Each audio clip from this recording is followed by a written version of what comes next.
What's going on, everybody? Jason over at Adventure Ready Off Grid on the on-grid property, as usual lately. I got another storage container here. Boom, we got that one too. I think you guys saw the video. That's one with a little ripple on the side. I've been sick for the last couple of weeks. I just kind of took some time off, didn't advertise anything, took everything down, and now I'm back up to advertising today and feeling a little better. Had the flu, that still exists, even though the government didn't warn us about it. You can still get the cough, the nasal thing, the throwing up, everything, so pretty rad. But yeah, so I'm just recovering, and I wanted to show off this 20-foot container I just picked up when I was down in Southern California around Thanksgiving time. Like I said, I've been busy and I've been sick, so I haven't been advertising anything. So anyway, this is available. It's going up. I just posted a couple minutes ago. This is a 20-foot cargo worthy, like all of mine. Got a little bit of rust on the pillars as far as it goes, but the pillars themselves, when it's cargo worthy, means the pillars are sound. You can still stack these, just like you can stack that one. That one would not be considered a cargo worthy because it hasn't been inspected in years. It's like 30 years old. This is cargo worthy, can be stacked, can be transported, everything else. So pillars in good shape. Has a typical patina you see on all these things, a little bit of rust buildup here and there. You really can't control that. When I buy them at cargo worthy, I'm looking for the status of it being stackable. So we'll have some surface rust, things like that. That's pretty normal. Some will be worse than others. Some will have really cool paint jobs, some will not. This one looks like it's had some touch-ups over time. You can see this, and then on the inside you'll see there's some touch-ups that someone's done, maybe the last owner of this thing, previous owner, whatever it may be. But handles are all in pretty good shape, except for this one on the outside is a little bit off alignment. I'm not really sure what happened there. It doesn't show any dents or anything like that. But when you go to close this one, it just doesn't want to sit in this pocket real nice. You got to force it a little bit. You might have a little bow right here, it looks like, maybe from the inside, maybe got bumped. It actually does look like that. It looks like it maybe comes out a tiny little bit there. So not crucial. They open fine. This one opens pretty clean. These all latch, all three of these latch in. This goes in. I'll show at the end though if I can do it one-handed.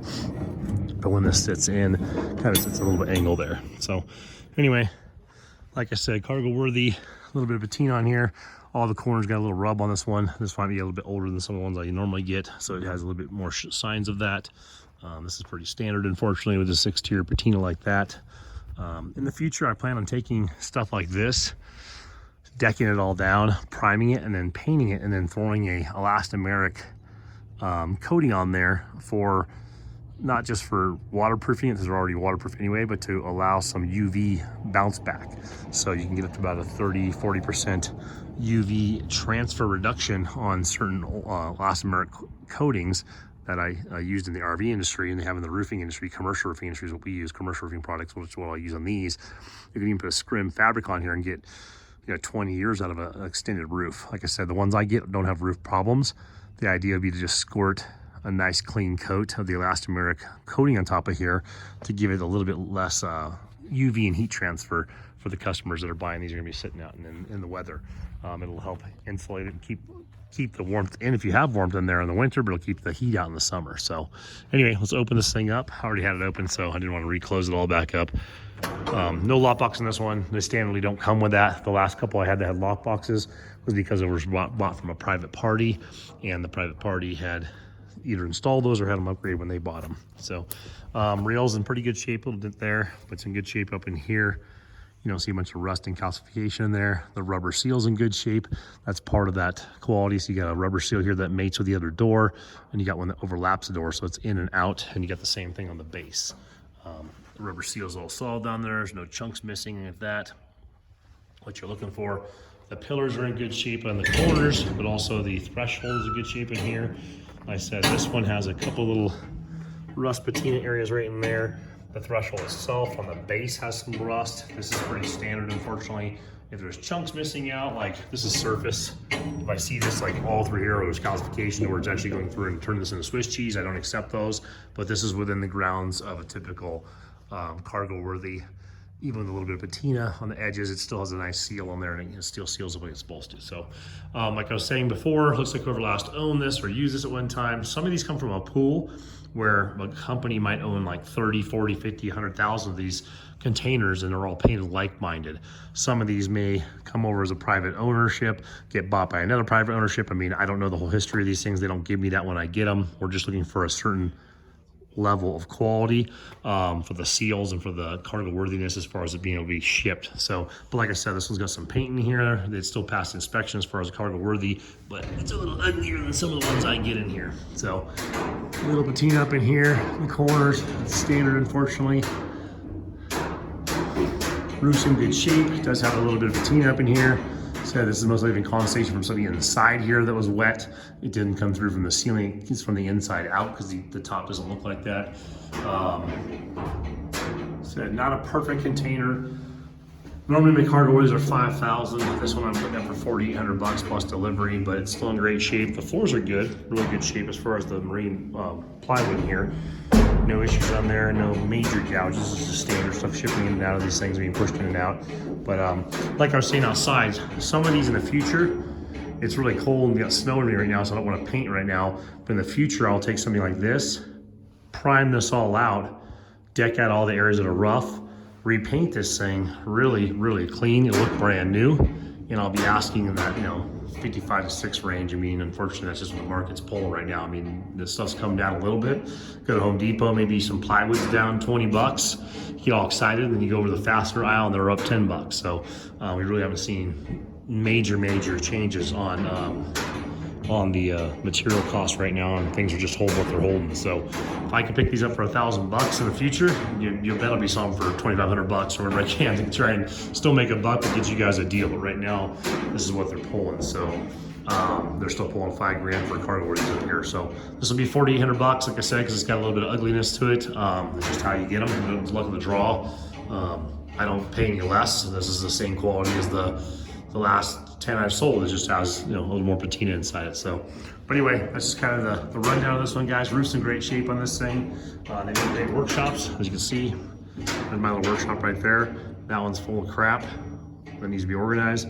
This one's full of actual, I can actually go in there to work. That one has a whirly bird on it. Someone I bought it as is. That one's in pretty bad shape actually, but I'm just gonna throw a roof with it. I'm not too worried about it. But anyhow, this is what I just got in. If you guys are interested, hit me up. I don't do a deposit on these things. I just get commitment from someone. They can either go through a video and see what they look like, or they can come over to my lot and check it out. I have a small little place I live on. I have a lot across the street if I have overflow, and I don't usually carry more than a few of these at a time. I'm not some big tycoon. I'm just trying to move a few of these things. It's kind of my side hustle, my hobby business, and as things got out of control with materials, I started obviously using them here. And you'll see, hopefully, by February on our big property, the off-grid property, I'm trying to pull 3 40-foot high tops out there to make the workshop from hell and back. So I'm gonna have a big old massive workshop out there, tiny house, and I'm more of a workshop guy. If you haven't figured it out, guys, I have a bunch of hobbies and things like to work on and mess with. So you'll see a U-shaped 40-footer, 3 40-footers in a U-shape, eventually with a rooftop over top of them. That'll be my workshop I'm gonna start building. I'm hoping February, maybe March at the worst. It really depends on the weather. Getting out to the property, it's only 5-6 miles from here, but also being able to work without dealing with the snow and things like that. I know people work year round in the snow, but if you don't have to, you don't. Anyway, this is a new one we got in. Like I said, guys, if you have any questions, hit me up in the comments. I know a lot of people are moving out here in the next couple of months. I've had a lot of people kind of give me the heads up they're going to want a container when they come out. Just keep me posted. I don't do deposits over that. I'd say deposit now while the prices are right, but I mean, I don't know if these things are going to go up or down. I'll be fair to you the best I can, but when you're ready for a container, just give me a holler. I can get one of these. I was basically done for Thanksgiving. I brought my trailer empty, and while I was down there, I just picked up a container from my contact. I just give them the cash. I go down to the port. They load it up and I drive home. So I can get one of these within 48 hours at any time, even if I was zero my inventory. So don't stress that. The thing I can't guarantee is patina. Like I said, some of them have really cool paint jobs, wings, all kinds of badass stuff.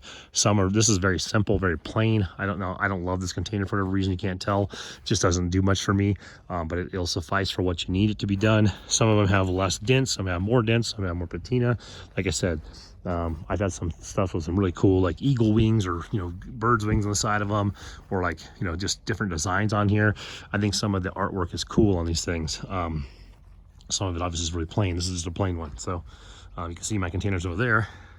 There's nothing on that one. That one's been painted, so there's nothing. The guy that owned that had to repaint that because they had a ranch property, and then they built track homes next to him, and they came over and told him, oh yeah, your container needs to match your house. I mean, a guy who lived there for like 40 years. So little dent in the door right here too. That's a scrape from loading and unloading. It just happens. Like I said, the seals are good and just a little ugly, but little paint can fix that too. I don't do them by request right now. I'm just not to that level right now on that time scale, and with the weather. I do, I have a little bit of crazy, Asian writing on there. Got the little markings. Like I said, this is kind of a plain Jane one. It'll make a really nice workshop, good storage facility for someone, or storage shed. Lock boxes, I'm going to start carrying those. I keep saying that, I just haven't got a chance to make an order. Lock box would be kind of like that little thing right there. Just allows you to put a padlock up inside there where someone can't come and snip the lock. I mean, technically, like I said in other videos, I can take a grinder, rip right through the side of this thing and get into this thing in fairly easy time. But the idea is just to make it less inspiring for a criminal to mess with your shit. Have him go down the road and unfortunately mess with your neighbors because he didn't lock his stuff up. But these are a good deterrent. The nice thing I like about these things is you can move them, If I don't like the setup, I pick this thing up and move it elsewhere. So I'm going to be using a lot of these on our big property, where we'll be doing like a little, the workshop in these. I'm even considering making my main house, my cabin house. I'm doing a 24 by 40 foot cabin house out there. 3 40 footers, high tops are 9.5 foot tall. I could do 3 40 footers next to each other. That's 8, 16, 24. So I got 24 by 40, just like I planned on building out of wood, but with these. And I just put them on pillars that I either put in the ground myself or I put on top of the ground myself. So it's not that hard to build with these things. So I'm going to probably end up doing for sure my workshop on my big property with 3 40 footers, possibly the main structure with 3 40 footers, and then just build a badass, big garage, big rooftop over top of that, build a cool deck off of that. I mean, they're really fun to mess with, and they do give you some options.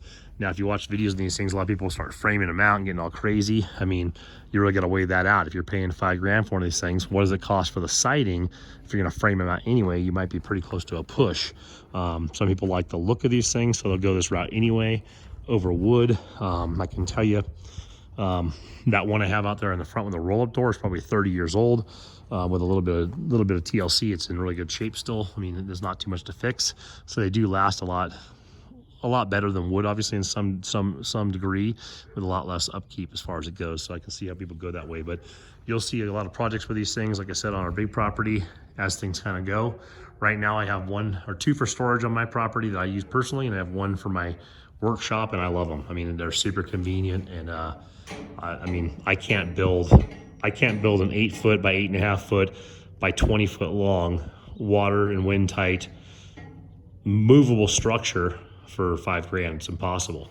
Go to Home Depot. I mean, yeah, I guess you can go to Tough Shed, like a little, $2,500 special, but that thing's a piece of crap and it'll fall apart. This thing could be dragged down the road. This would be like rolled down the road, and a couple of dents later be stood right back up and used. So it's a big difference. Anyway, guys, if you have any questions, let me know. Like I said, I have a dedicated channel, Max Transport, to shipping container items. I plan on launching that. I did launch it last month. I just didn't get on it because I was sick. So January, we'll focus on that. We'll start putting a bunch of shipping container content, loading, unloading. When we get our new trailer, loading and unloading the larger ones, loading 2 20-footers on a 40-foot trailer, 1 40-footer, 20 foots on the smaller trailer, how to level these things, how to move them. Like I said, I'll get some more tutorial type stuff on here for people that are kind of questioning, if I throw it on my property now, what can I do with it later?